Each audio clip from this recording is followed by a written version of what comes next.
National press day पालाजाखा Amarpur press club ते अमरपुर नगर पंचायत खुबै अमरपुर कक्थुम ते हुकुम दाय खुंनि लुआजि मुंबाई दिनै नेशनल प्रेस डे पालाजाखा अमरपुर आनंदधारा क्लासरूम हलो अ सालनि पांदाव मानजाखा अमरपुर नगर पंचायत चेयरमैन विकास साहा अमरपुर एसडीएम अनुपम चक्रवर्ती लगितंग अमरपुर एसडीपीओ निर्माण दास मानजाखा अमरपुर प्रेस क्लब नि प्रेसिडेंट प्रणमय साहा अमरपुर नगर पंचायत नि चेयरमैन कसाम तरुण चक्रवर्ती खुबै मानजाखा अमरपुर कक्थुम ते हुकुम दाय खुंतां बिदिगनि तांखांर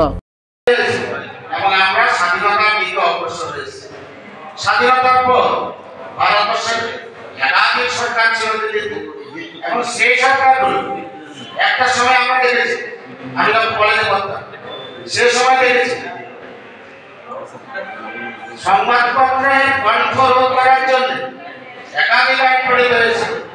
একাধিক আইন ভারতবর্ষের সাংবাদিকদেরকে কণ্ঠ রোধ করার সাংবাদিকদের দমন করার জন্য একাধিক আইন প্রবর্তিত হয়েছে।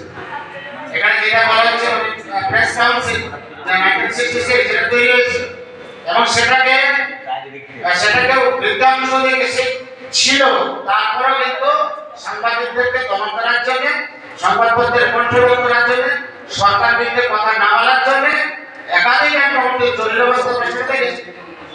তার পরবর্তী সময় একটা জিনিস সবসময় বলা হচ্ছে সংবাদপত্র হলো গণতন্ত্রের চতুর্থ স্তম্ভ। তাহলে চতুর্থ স্তম্ভের দাম কোথায় রইল? চতুর্থ স্তম্ভের দাম রইল আমাদের সরকার প্রতিষ্ঠার পর থেকে সরকার সাংবাদিক বান্ধব সেটা প্রমাণ করার জন্য একাধিক ব্যবস্থা গৃহীত হয়েছে এবং সাংবাদিকরা সংবাদপত্রে স্বাধীনতা থাকে, সাংবাদিকরা যাতে সরকারের যে সমস্ত দুষ্কৃতি জনসমক্ষে তুলে ধরে একটা জনমত গঠন করতে পারে সেটা কিন্তু এখন রয়েছে, যার জন্য আমরা গর্বিত, যার জন্য আজকের মতো অনুষ্ঠান আমরা করতে পারছি। মানসিকতার দরকার রয়েছে, এটা মানসিকতার পরিবর্তন। মানসিকতার পরিবর্তন হলে কিন্তু অনেক কিছু মানসিকতাটাকে সঠিক জায়গায় রাখতে হবে। আমরা যারা সংবাদপত্রে যারা কাজ করছে এটা সরকারের দোষটা অবশ্যই তুলে ধরবে, কারণ সরকার সবসময় যে কাজটা করে সেটা সঠিকভাবে না হলে কারণ জনমত তৈরি হয়। কারণ এই যুগে আমরা যখন এখন সরকারে রয়েছি, সরকারটা পরিবর্তন ঘটার ক্ষেত্রে সংবাদপত্রগুলো একটা উল্লেখযোগ্য অবদান ছিল।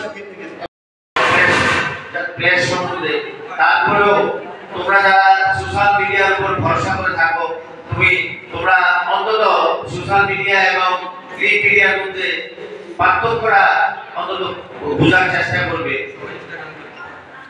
সোশ্যাল মিডিয়াতে যে সেন্সেটিভ খবরটা থাকে সেটা কিন্তু প্রিন্ট মিডিয়াতে অনেক সময় থাকে না, কারণ খবরটা হয়তো কি বলবো অসত্য বা একটু বাড়িয়ে দেখানো হয়েছে, কিন্তু প্রিন্ট মিডিয়া বা আমাদের যে কি বলে ইলেকট্রনিক্স মিডিয়া সেগুলির মধ্যে কিন্তু অন্তত খবরের যথার্থতা না থাকলে হুট করে কোনো খবর প্রকাশ করা যায় না।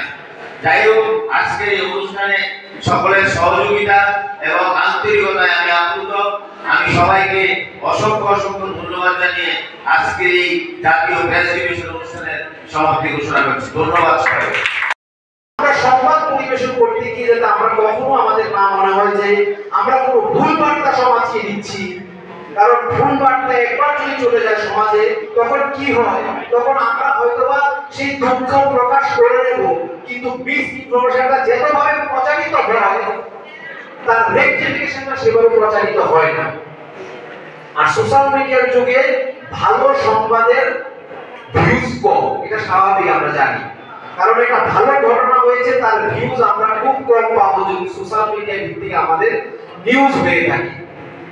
যে কোনো করাপশন নিউজের ভিউজ বেশি থাকে, যে কোনো সানসানি নিউজের ভিউজ বেশি থাকে, এবং আমাদের কর্তব্যটাই এটা।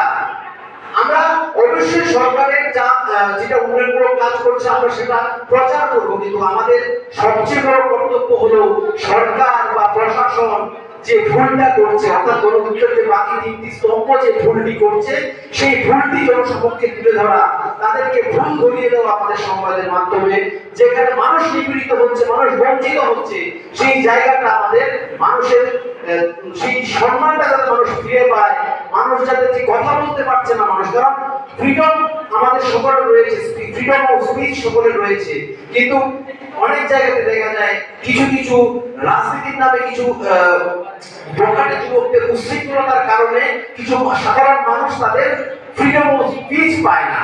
ওই তাদের ফ্রিডম অফ স্পিচের মাধ্যম হয়ে কাজ করি আমরা, সংবাদ মাধ্যম। সেই জায়গায় কাজ করতে গিয়ে হয়তোবা প্রশাসন বা জনপ্রতিনিধি তাদের কাছে আমরা চক্ষুষ্মান হতে হয়, এটা আগামী দিনেও হতে হবে। তারপরও আমরা আমাদের যে দায়িত্ব কর্তব্য সেটা আমরা ভুললে চলবে না, আমাদের দায়িত্ব কর্তব্য আমরা পালন করে যাব।